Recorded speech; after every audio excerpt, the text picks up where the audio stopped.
수요일에 3프로 공약주 출발해 보도록 하겠습니다. 오늘은 ISS의 김태성 본부장과 함께합니다. 본부장님 안녕하세요. 네, 안녕하세요. 오늘 좀 반도체 쉬어가고 있습니다만 삼성전자 실적 발표가 장 시작할 때부터 있었습니다. 영업이익이 1조 정도 예상을 했었지만 1.1조 나왔는데 여기에 대해서 좀 부진하다라고 보는 입장도 있는 것 같고요. 오히려 그 아래일 거라고 생각했는데 꽤 잘 나온 거 아니냐라고 보는 입장도 있는 것 같습니다. 본부장님의 의견은 어떠실까요? 그러니까 저는 전자의 의견을 좀 드릴 수밖에 없을 것 같아요. 그럼에도 불구하고 조금 아쉬운 모습을 보이고 있는 이유는 뭐냐면 지금 삼성전자가 잘한 부분은 잘했다고 이야기를 해줘야 되고 부진했던 부분은 부진했다고 지금 이야기를 해줘야 되지 않습니까? 그러면 잘했다라고 이야기할 수 있는 부분은 크게 두 가지인 것 같아요. 일단 첫 번째로는 레거시 반도체에 대한 부분은 굉장히 잘 팔았다. 하지만 조금 부진했던 부분은 HBM에 대한 매출은 그렇게까지 크게 늘지 못했다. 근데 이건 삼성전자의 문제, 물론 삼성전자가 SK하이닉스처럼 HBM 3단에 대한 혹은 4단에 대한 이야기가 없어서 조금 부진했다는 부분도 있지만 더 중요한 것은 뭐냐면 저사양의 HBM임에도 불구하고 우리가 생각했던 것만큼 많이 팔지 못했다라는 부분은 조금은 잘못됐다. 이렇게 좀 설명드릴 수 있을 것 같고요. 또 잘했던 부분을 체크를 해보면 결국 모바일 쪽에서 정말 큰 수익성을 나타내고 있다는 겁니다. 지금 이제 그동안 모바일 같은 경우에는 굉장히 많이 팔았어도 불구하고 이 영업이익단이 가장 큰 문제였었거든요. 그런데 이번 실적 발표를 통해서 사업부별로 이제 체크를 해봤더니 결국 이 모바일 쪽에서 이제 이 수익 개선이 일어났기 때문에 저는 삼성전자 같은 경우에는 전체적으로 봤을 때는 긍정적이지만 지금 수급적인 영향에 따라서 주가가 많이 반영을 받지 못하고 있다 이렇게 설명을 드려야 될 것 같아요. 그도 그럴 것이 여전히 우리나라 증시의 코스피도 그렇고 코스닥도 그렇고 최근에 V자 반등을 보여주고 있죠. 하지만 반등력 대비 외국인들이 매수를 해줬느냐라는 관점에서 보면 굉장히 약할 수밖에 없습니다. 외국인들이 들어와야 삼성전자도 조금 더 강한 모습을 보일 수 있고 SK하이닉스 혹은 이제 반도체 IT가 전체적으로 살아날 수는 있는데 오늘도 여전히 외국인들의 수급 부재는 이어지고 있다는 것이 가장 큰 핵심적인 좀 개선돼야 되는 모습이 아닐까라는 의견까지 한번 드려보도록 하겠습니다. 네, 우선 삼성전자의 세부 성적표에 대해서는 좀 긍정적인 의견을 주신 것 같습니다. 다만 수급적으로는 외국인들의 팔자세 계속해서 아쉬운 흐름들이 연출되고 있다라고 말씀을 해주셨는데요. 그래도 금일의 낙폭이 크게 깊진 않은 편이기 때문에 어느 정도는 외국인들의 매도세에도 불구하고 삼성전자 버티고 있다라고도 볼 수 있지 않을까 싶습니다. 10시부터 컨퍼런스 콜이 진행이 될 텐데 특히 미국 쪽에서 이어질 여러 가지 반도체 관세 관련한 규제라든지 여기에는 어떻게 대응할 것인가 다양한 의견들이 좀 오갈 것으로 예상이 되고 있습니다. 좀 저희가 이번 컨퍼런스 콜에서 집중해야 할 포인트들이 있을까요? 네, 일단 저는 뭐니 해도 삼성전자는 두 가지를 우리 투자자분들에게 보여줘야 되거든요. 일단 첫 번째, 그놈의 HBM. HBM의 양산과 투입 시점을 명확하게 좀 확인을 해줄 필요는 있을 것 같다라는 게 저희 첫 번째 의견이고 두 번째는 뭐냐면 삼성전자가 지금 계속 실적에 대한 발목을 잡을 때마다 많이 거론이 됐던 게 파운드리 사업부를 도대체 어떻게 이용할 거냐. 돈이 안 된다면 정리를 하든지 아니면 돈이 될 수 있게 어떤 개선점을 찾아주든지 하지만 최근 작년 3분기, 4분기, 올해 1분기, 오늘까지도 아마 많은 투자자분들이 이 두 가지를 기다릴 것 같아요. 그런데 그동안과 마찬가지로 만약 오늘도 이 두 가지에 대해서 명확하게 가이던스가 나오지 않는다라고 하면 삼성전자 가격적인 메리트는 있어도 강력한 반등이 나오기에는 다소 힘이 좀 빠질 수 있는 부분들이 있어서 오늘 컨퍼런스 콜 이후에 나올 뉴스에 여러분들이 주목해야 될 부분은 HBM에 대한 일정과 또 파운드리에 대한 어떤 해결책 이 부분에 조금 더 집중을 해보자는 의견 드리겠습니다. 네, 만약에 컨퍼런스 콜에서 추가적으로 저희가 집중해 봐야 할 만한 언급들이 나온다라고 한다면 또 딜사이트 속보 통해서 다양한 이야기들 시시각각 맞춰서 전달을 해드리도록 하겠습니다. 우선 집중해야 할 부분 HBM 퀄 테스트 그래서 언제쯤 통과시킬 거냐 또 파운드리 산업은 앞으로 어떤 식으로 끌고 갈 것인가 이 두 가지 포인트에 좀 집중을 해보면 좋겠다 이야기 정리해 볼 수 있을 것 같습니다.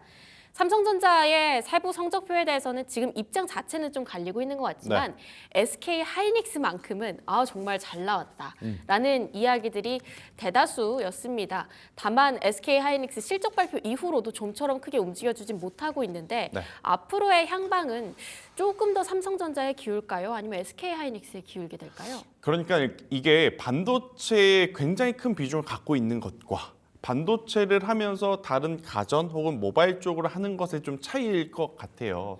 지금 미국 시장을 보더라도 사실 이 관세 영향이 가장 크게 또 타격을 받았던 기업이 대표적으로 애플과 엔비디아. 그러니까 우리나라 삼성전자와 SK 하이닉스의 약간은 이제 입장과 좀 비슷하다라고 좀 보일 수는 있을 것 같거든요. 애플 같은 경우에는 결국에 뭐 다양한 대내의 변수가 있더라도 아이폰이 판매가 잘 되면 올라갈 수 있다는 희망. 삼성전자도 DS 부분이 지금 부진한 상황 속에 갤럭시 시리즈가 굉장히 선방을 해줄 수 있다는 어떤 기대, 그런 것들이 있다면 엔비디아나 SK 하이닉스보다는 그들이 조금은 더 나은 위치에서 좀 흘러갈 가능성이 굉장히 높지 않겠는가라는 생각이 들고 있고, SK 하이닉스가 사실은 지금 여기서 더 좋은 모습을 보이려면 몇 가지로 좀 체크를 해야 돼요. 근데 그 중에 하나가 화웨이에서 이번 주, 그러니까 지난주부터 계속 나온 이야기가 엔비디아가 만들어내는 굉장히 이 고사양의 제품의 칩만큼 비슷한 성능 혹은 그 성능을 뛰어넘는 칩을 자체 개발한다는 이야기를 했거든요.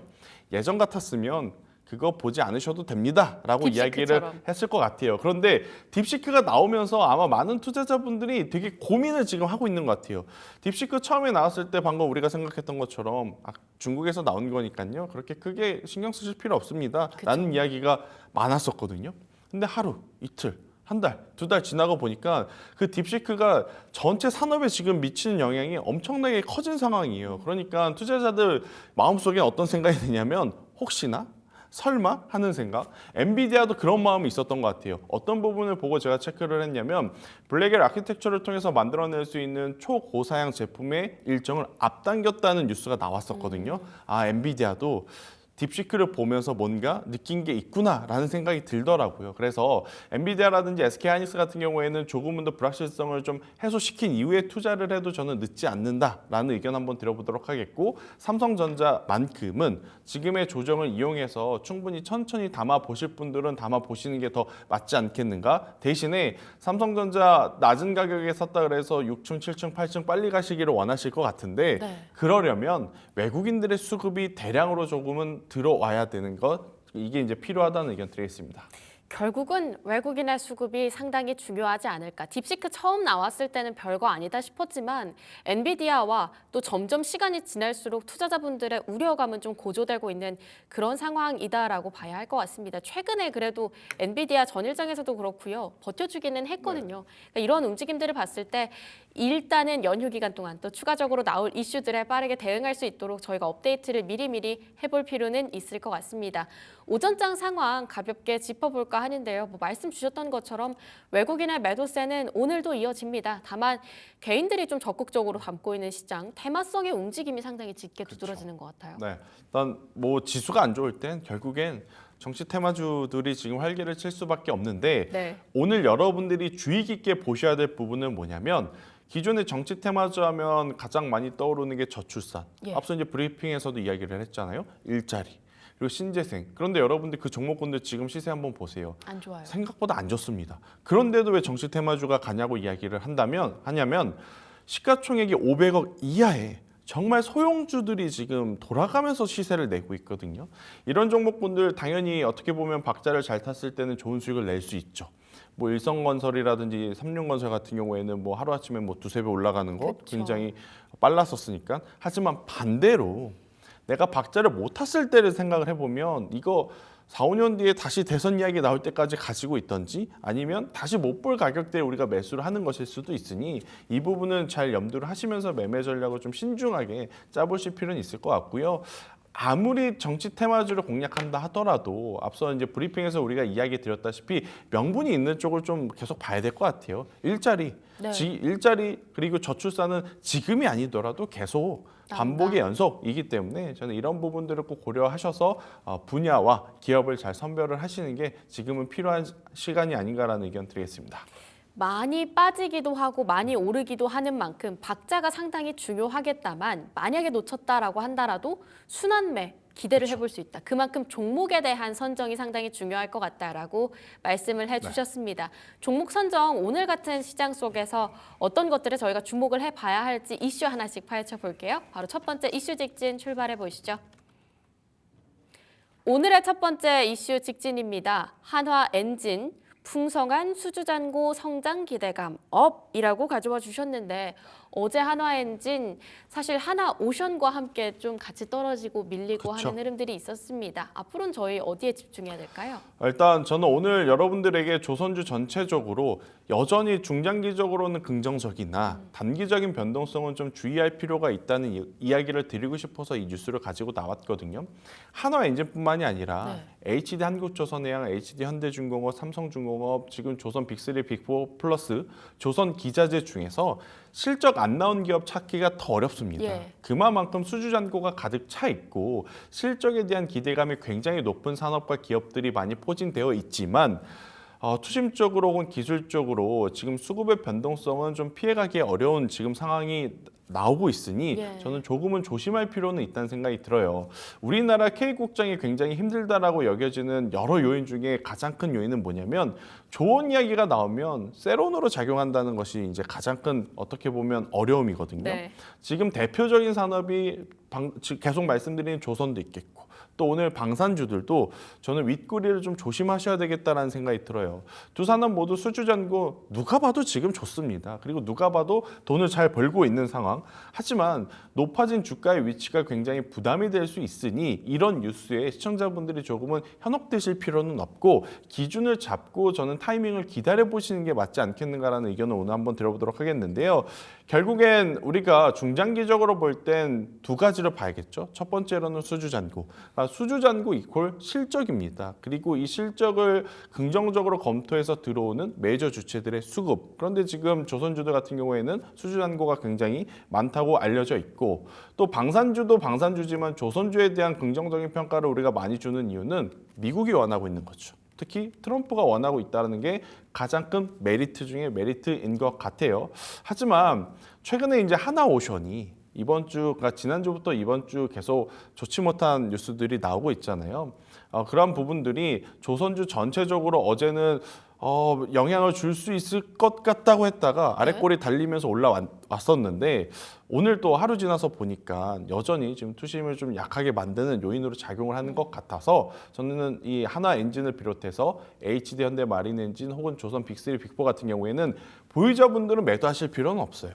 그런데 신규 매수하고자 하신 분들, 아니 그렇게 실적이 좋다면서 그런 마인드로 지금 접근을 하신 분들에게는 다소 시간이 좀 필요한 그러한 시간이 아니겠는가라는 의견 들어보도록 하겠습니다. 결국은 추세인 건데 한화오션 당연히 앞으로 더 좋을 거고 수주가 빵빵하기 때문에 실적도 그만큼 잘 나올 거고 물론 잔고는 좀 줄어들 수 있겠다만요. 어쨌든 계속해서 긍정적인 이슈가 앞서지고 있지만 국내 증시 기적의 킹반영이라고 해야겠죠. 그렇죠. 이미 많이 올랐잖아 라는 부분에 조금 더 포인트를 맞춰봐야겠다라는 생각이 드는 것 같습니다. 여기에서 저희가 그럼 좀 관심주로 끌고 갈 만한 종목들이 있을까요? 일단 한화오션부터 말씀드려야 될 것 같아요. 그러니까 불편하더라도 불편한 진실을 또 마주해서 우리가 전략을 더 디테일하게 좀 잡아봐야 될 것 같은데 산업은행을 비판할 필요는 없을 것 같아요. 우리가 만약에 산업은행의 입장이라면 하나의 주식을 25년 동안 가지고 있었습니다. 그리고 이제 그 주식이 작년 말부터 올해 급격하게 정말 한 켠에 묻어놨는데 크게 수익이 나기 시작을 해요. 그러면 누가 보더라도 매도하고 싶겠죠. 그래서 이제 이 부분에 대해서 뭐 왈가왈부할 필요는 없고 이미 물은 엎질러졌기 때문에 그에 따라서 우리가 대응책을 좀 고려를 해봐야 되는데 아직 정해지지 않는 게 두 가지가 있습니다. 일단 첫 번째 전체적인 총 어떻게 보면 매각량이 얼마인지는 아직 명확하게 나오진 않았다라고 좀 보여지고 있고 두 번째 대량으로 매각이 되었을 때 그러니까 매도 물량이 시장에 출현이 되었을 때 하나그룹사가 이것을 받아내줄 수 있을 것이냐 아직 이 부분은 정해지지 않았거든요. 그렇기 때문에 지금 투심은 굉장히 어떻게 보면 일희일비할 수밖에 없는 한편으로는 하나가 받아주겠지. 또 한편으로는 하나가 받아주지 않으면 이걸 오롯이 우리끼리 버텨내야 되는데 과연 버텨낼 수 있을까에 대한 불안감이 좀 있을 수밖에 없어서 어제와 그제 그리고 지금까지도 좋지 못한 주가 흐름을 보이고 있는데 이건 수급적인 요인 때문입니다. 그러니까 하나오션이 가지고 있는 기술력의 어떤 훼손 그러니까 가치가 훼손이 된 것은 아니니 오히려 수급적으로 이렇게 변동성이 있을 땐 사고 싶으셨는데 못 사셨던 분들 분명히 있을 거거든요. 있죠. 너무나 높아가지고 그런 분들에게는 저는 기회가 될 수 있다. 대신에 떨어지는 칼날의 깊이가 어느 정도일지는 모르니까 피가 날 수도 있다. 그렇죠. 그러니까 바닥을 좀 확인을 하고 돌아설 때 사시는 것에 대해서는 저는 하나오션은 여전히 긍정적으로 좀 말씀드려야 될 것 같고 노이즈가 있는 쪽은 나는 싫다라고 하면 HD 한국조선해양, 그리고 HD 현대중공업, 우리가 흔히 알고 있는 LNG, 뭐 LPG 이러한 선정을 많이 수주를 받는 기업에 저는 집중하는 게 맞을 것 같아요. 그러니까 배 종류도 굉장히 많습니다. 네. 우리가 차량에도 종류가 많잖아요. 경차 있고 소형차 있고 중형차, 대형차 있고 또 세단 있고 SUV 있고 배도 마찬가지죠. 뭐 컨테이너선, 벌크선 뭐 여러 가지가 있겠지만 지금 필요한 건 LNG 운반선. LPG 운반선 이러한 부분들이라서 저는 조선 빅4로 봤었을 땐 HD 한국조선해양과 또 HD 현대중공업을 좀 이야기를 드리고 싶고 여기서 또 한 가지 빠진 키워드가 하나 있죠. MRO 쪽은 왜 안 봐? 그런데 이제 MRO 쪽은 HD 현대중공업이 또 다 포괄해서 그러네요. 관리를 하고 있기 때문에요. 저는 이렇게 압축해서 여러분들이 보셨으면 좋겠다는 의견 드리겠습니다. 네, 오히려 최근에는 그 조선의 큰 기둥을 하나오션과 HD 현대중공업이 좀 같이 끌고 가는 그런 느낌도 있었기 때문에 하나오션이 좀처럼 힘을 못 내면 그 반사 수익으로 좀 수급이 더 쏠리게 될 가능성도 기대해 볼 수 있지 않을까 싶습니다. 바로 두 번째 이슈도 함께 확인해 볼게요. 두 번째 이슈 직진 같이 열어보시죠. 오늘 두 번째는 자동차 관련한 이야기입니다. 사실 저 소식이 나오면서 오늘 자동차 움직임 좀 좋지 않을까 기대감 상당했었는데요. 앞으로의 추이는 저희가 어떻게 전망을 해볼 수 있을까요? 일단 아마 많은 투자자분들이 장전에 이제 자동차 관세가 일정 부분 협의가 되었으니까 현대차, 기아 많이 기대를 하셨을 거예요. 네. 특히나 자동차 부품사 관련 종목군들 보신 개인 투자자분들 많으실 것 같은데 여기서 이제 우리가 봐야 되는 팩트는 뭐냐면 관세가 아예 없어지는 것이 아닙니다. 조금은 유예가 됐다라는 부분, 또 유예의 방법이 어떻게 보면 페이백 해주는 방식이지 않습니까? 그리고 이제 기간도 미국 입장에서는 이런 이야기를 하죠. 자동차 부품사, 자동차 완성차 만드는 회사들이 자기네 나라에 와서 공장 짓는데 시간이 필요하다. 네. 2년이면 2년이면 충분하다라고 하죠. 근데 2년 충분하지 않습니다. 그러니까 그들은 그들의 이야기를 하고 있는 거고 또 그 외에 이제 자동차를 만드는 기업들 입장에서는 2년 만에 거기에 굉장히 또 막대한 돈을 투자를 해야 됩니다. 공장을 지으러 갔는데 맨몸으로 가서 삽을 들고 갈 수는 없잖아요. 네. 땅도 사야 되고 그쵸. 건물 올려야 되고 또 요새 라인 깔려면 로봇이 들어가야 되니까 네. 비용이 단기간 안에 엄청나게 크게 들어가요. 그런 상황이다 보니까 사실 짧은 시간 안에 막대한 투자하는 기업들에게는 부담이 될 수는 있어서 지금 투자자분들이 정말 좀 고민 아닌 고민들이 좀 많으실 것 같은데 더욱이 현대차는 정의선 회장에 가서 30조 투자한다고 했음에도 그쵸. 불구하고 안 빼줬다는 게 네. 팩트인 거죠. 그리고 실제 간밤에 끝났던 미국 증시에서 GM 같은 경우에는 우리 가이던스 지금 못 내겠다. 지금 관세가 어떻게 영향을 줄지 모르니까 네. 향후 가이던스는 나 몰라 이랬거든요. 그러다 보니까 뭐 올라간 자동차 종목군들도 있지만 가장 대표적인 기업인 GM도 약세, 그리고 포드도 그렇게 좋지 못한 모습을 보이다 보니 오늘 우리나라 자동차 종목군들이 기대는 굉장히 높았지만 그 높은 기대감만큼 지금 실망감이 굉장히 커진 상황이 아니겠는가라는 의견 한번 드려보도록 하겠고요. 대신에 한 가지 어떻게 보면 긍정적인 요소라고 해야 될지 모르겠지만 그래도 자동차 관련주들 보시는 분들은 현대차, 기아 판매 대수에 대한 숫자만 계속 유지가 된다면 지금의 가격은 밸류적으로 봤을 때 굉장히 낮은 밸류이기 때문에 가격적인 메리트는 충분히 있겠다. 대신 부품사 같은 경우에는 조금은 더 고려해 볼 필요는 있지 않겠는가라는 의견 드려보도록 하겠습니다. 네, 판매 대수만 좀 유지가 된다라고 한다면 현재 가격 상당히 매력적이다. 하지만 현대차와 기아의 경우고요. 이 부품주 단에서의 움직임은 조금 더 체크를 해야 할 부분이 많을 것 같습니다. 말씀 주셨던 것처럼 제너럴 모터스에서도 앞으로의 연간 전망에 대해서 좀 내기가 어렵다. 그쵸. 관세에 대한 불확실성이 상당히 크다라고 이야기를 했으니까요. 저희가 좀 유심히 지켜볼 만한 종목들 어떻게 선정을 해주셨을까요? 네, 일단 뭐 자동차 부품사 하면 여러분들이 가장 먼저 떠올리는 세 종목이 있을 것 같아요. 서현? 서현이와 화신, 네. SL. 그런데 지금 공교롭게도 이 종목군들 모두가 사실 힘을 지금 받지 못하고 있습니다. 뭐 이 종목뿐만이 아니라 가장 큰 형이 현대차, 기아도 약한데 그들이 셀 리는 없겠죠. 네. 그런 상황 속에서 저는 반도체 IT를 바라보듯이 자동차도 바라봐야 된다. 그 이야기가 뭐냐. 지금 반도체 IT도 소부장 중에 어떤 소재, 어떤 부품, 어떤 장비주가 수혜를 받을지 모르잖아요. 그럴 때는 대장주의 회복을 먼저 지켜봐야 되는 거거든요. 그래서 삼성전자, SK하이닉스는 괜찮다고 말씀을 드리는 거고 자동차도 마찬가지입니다. 네. 일단 부품사들이 작년과 재작년에 굉장히 좋은 모습을 보이고 있고 또 이제 전기차에 대한 확장 혹은 자율주행에 대한 대한 확장에 따라서 각 부품별마다 특색이 있다 보니 중간중간 시세는 날 수는 있어요. 하지만 부품사 전체가 지금 수혜를 받기에는 트럼프의 관세 리스크의 변동성이 굉장히 큰 상황이라 이쪽도 현대차 혹은 기아 아니면 현대그룹사 내 그러니까 관계사부터 저는 먼저 보시는 게 더 나은 선택지가 되지 않겠나라는 생각이 들었어요. 지금 부품사 같은 경우에는 이쪽도 시간을 좀 더 두고 그리고 반등이 나올 때 분명히 순위가 정해질 겁니다.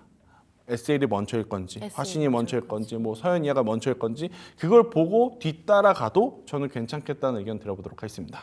네, 지금 당장 부품주에 대한 이야기가 나왔다라고 해서 관세 조금 괜찮아지는 거 아니야? 기대감 미리 움직여야 되겠다라고 빠르게 움직인다라기보다는 조금 더 지켜보고 순서를 기다려보자라고 이야기를 전달받았습니다. 자, 오늘의 3프로 공약주 하나씩 살펴볼 텐데요. 일단은 세진중공업 가져와 주셨습니다. 조선 쪽 안에서 저희가 세진중공업 왜 봐야 할까요? 네, 일단 뭐 세진중공업은 두 가지를 만들어요. 일단 첫 번째로는 선박 가운데라든지 후측면에 이 데스크, 그러니까 선원들이 생활할 수 있는 공간 혹은 조타실 같은 거를 이제 만드는 기업이 이제 세진중공업인데 네. 이쪽에 대한 매출은 그렇게 크지 않습니다. 최근에 부각받았던 부분은 대형 LPG, LNG 탱크를 만드는 기업이 바로 세진중공업이다라고 좀 보시면 돼요. 특히나 HD뿐만 아니라 삼성까지도 지금 모두 공급을 하고 있어서 어떻게 보면 우리나라 조선 빅3, 빅4에는 다 공급을 하고 있는 기업이 바로 이제 세진중공업이다라고 좀 보시면 될 것 같아서요. 조선 기자재 안에서 많은 분들이 고민을 하실 것 같은데 세진중공업이 그 중에서 현재 구간에서의 적극적인 공략도 가능한 기업이 아닐까라는 의견 한번 들어보면서 그리고 이제 미국이 중국에 대한 규제를 계속하면 당연히 우리나라 기업들이 수혜를 받겠다는 이야기 많이 하잖아요. 그러면 어떤 선종에서 가장 크게 수혜를 받을 거냐? 미국은 천연가스 파는 것에 집중을 합니다. 그러니까 그 천연가스를 담아서 이동해야 하는 LNG, LPG 대형 탱크선이 지금 필요하다라는 관점에서 보면 방금 말씀드렸다시피 탱크를 전문적으로 만드는 세진중공업의 필요도는 계속해서 올라갈 수밖에 없다. 이렇게 좀 정리해 드릴 수 있을 것 같고요. 미국의 지금 해외 선박 구매 가능성이 대두가 되고 있어요. 그러면 이들이 밖에 나가서 살 때 중국 거 사겠습니까? 한국 거 사겠죠. 그렇기 때문에 저는 세진중공업 지금의 위치는 전혀 나쁜 구간이 아니지 않겠는가라는 의견 한번 들어보면서 대신에 제가 손절 라인을 8,000원이라고 하는 가격대를 가지고 나왔어요. 네. 그러니까 굉장히 타이트하죠. 그러게요.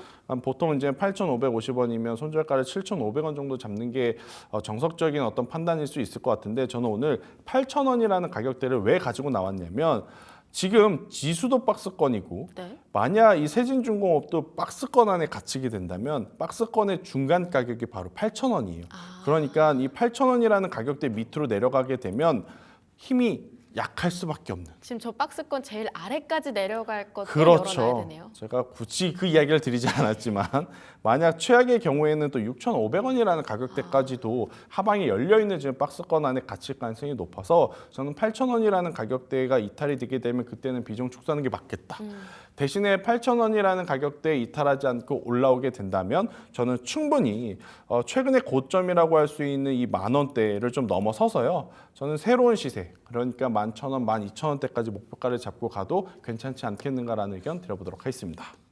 네, 세진중공업 오늘의 3프로 공약주로 첫 번째 받아봤습니다. 계속 실적 관련한 이야기가 나오다 보니까 오늘 본부장님께서도 실적 보랴, 컨콜 내용 보랴 또 이야기 해드려야 된다. 굉장히 정신이 없으실 것 같은데 현대모비스 바로 이어가 보도록 하겠습니다. 자동차 안에서 저희가 어떤 부분 집중해 봐야 될까요? 일단 저는 현대모비스를 가지고 나왔는데 아니 왜 현대차, 기아 먼저 보내놓고서 현대모비스를 보라고 하느냐.